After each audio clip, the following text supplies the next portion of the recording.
Businessman Opinion.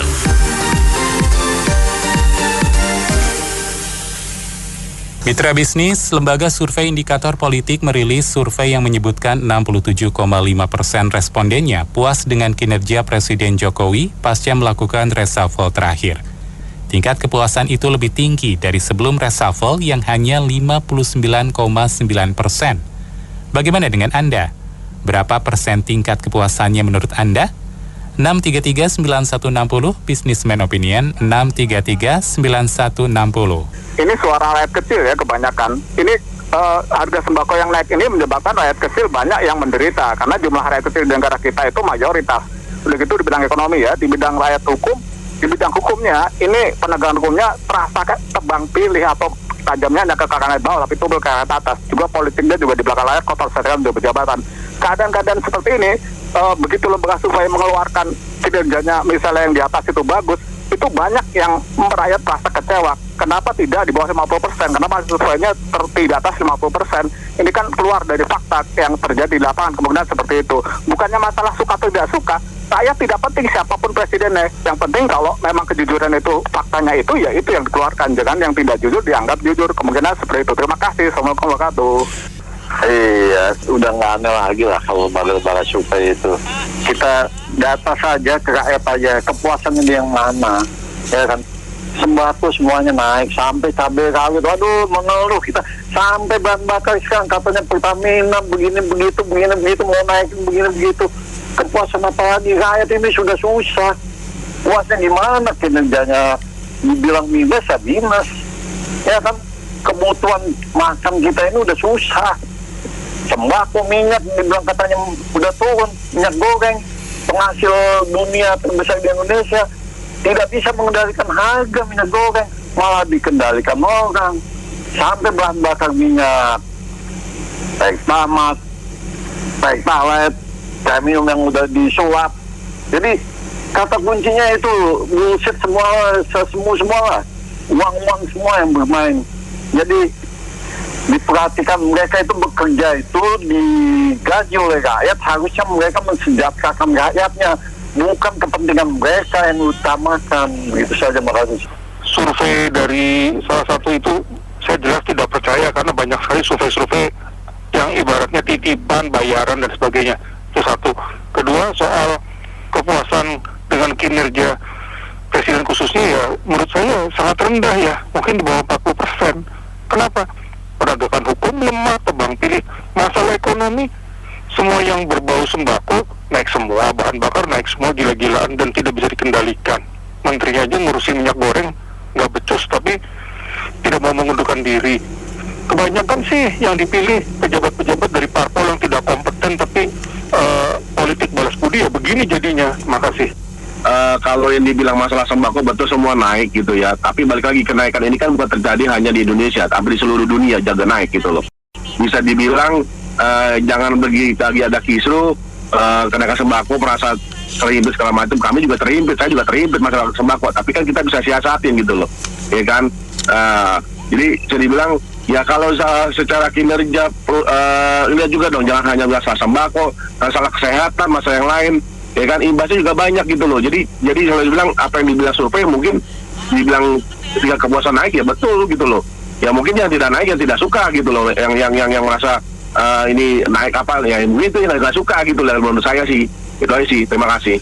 Iya, saya rasa yang tidak puas dengan kinerja Pak Jokowi itu apakah mereka pernah membaca di luar negeri itu berapa banyak inflasinya dibandingkan dengan Indonesia.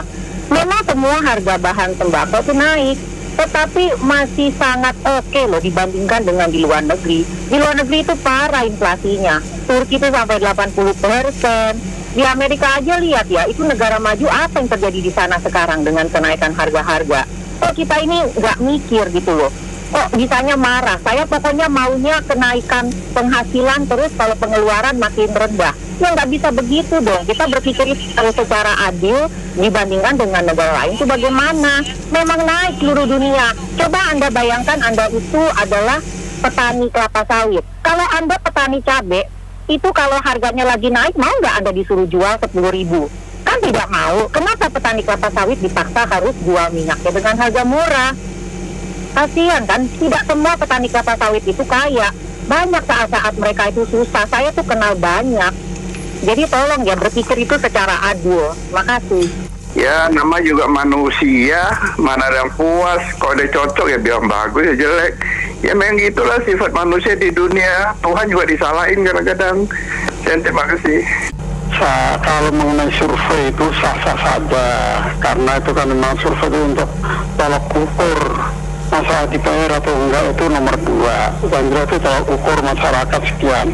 Tapi kalau untuk saya pribadi, saya merasa puas 80%. Kenapa 80%? Karena 20% ini ada pekerjaan Jokowi yang belum tuntas, seperti pembubaran HTI, FPI, dan intoleransi. Pembubaran HTI tidak disertai dengan tindakan yang tegas, sehingga sampai sekarang masih banyak sekali aliran-aliran yang radikal, aliran yang intoleran, dan aliran-aliran khilafah. Itu harus tegas. Jadi itu ukuran saya. Terima kasih. Ya, kalau kepuasan berdasarkan reshuffle, ada sedikit tanda tanya sih ya. Yang di reshuffle tuh kan diganti 2 menteri yang baru. Salah satunya yang kebetulan nih bermasalah nih, yang suruh ngurusin minyak goreng tapi dipakai buat kampanye kerabatnya. Nah, terus saya juga mendengar dari yang disampaikan oleh pendengar Pas FM, sebagian besar ada yang berharap Pak Jokowi itu seperti Superman, seolah-olah Pak Jokowi harus membereskan semua masalah itu terlalu naif.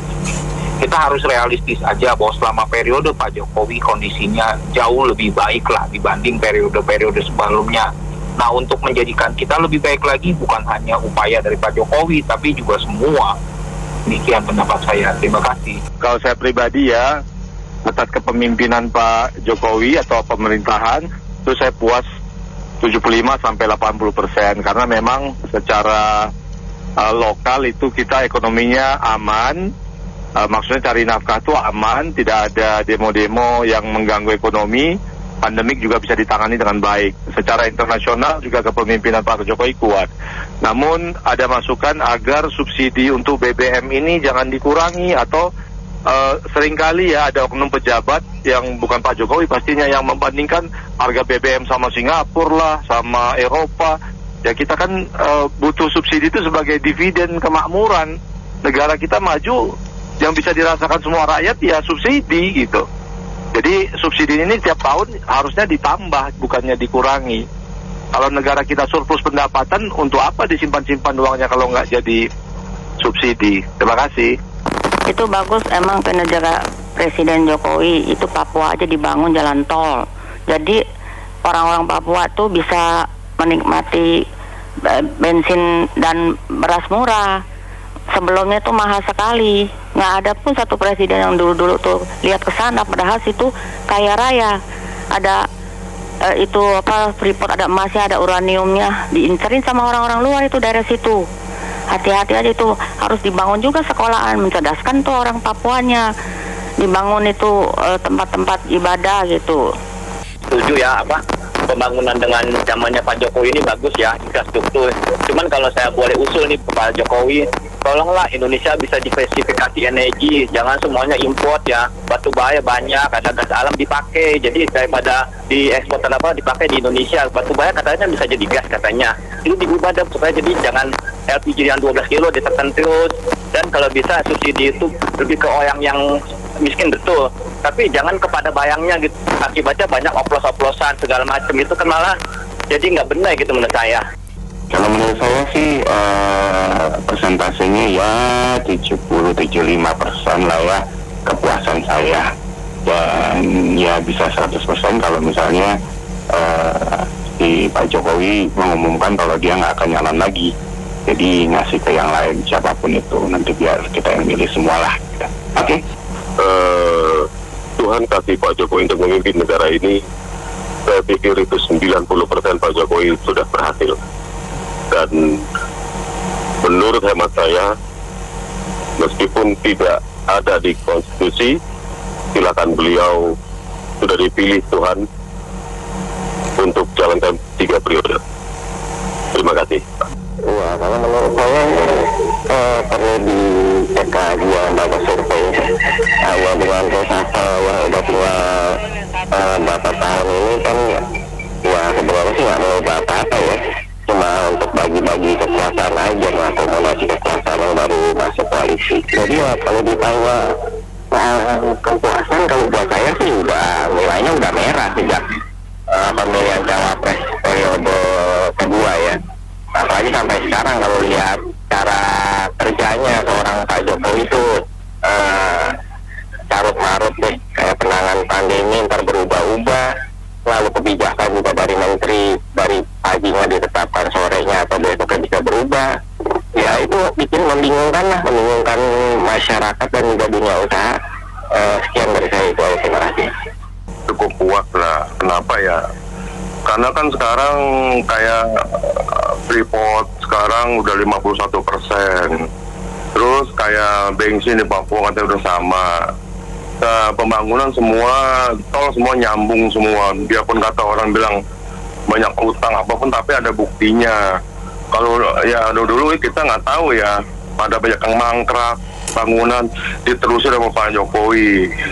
Dari segi bidang pembangunan oke. Cuman kalau masalah hukum ya saya rasa masih kurang ya. Karena apa? Orang yang korupsi masih dikasih ya maksudnya keringanan lah gitu. Masalah hukum ini masih kurang. Kalau buat pembangunan ini saya akuin bagus. Itu aja sih, terima kasih. Terima kasih mitra bisnis Anda yang sudah berpartisipasi dalam Businessman Opinion. Saya Anto Wijaya.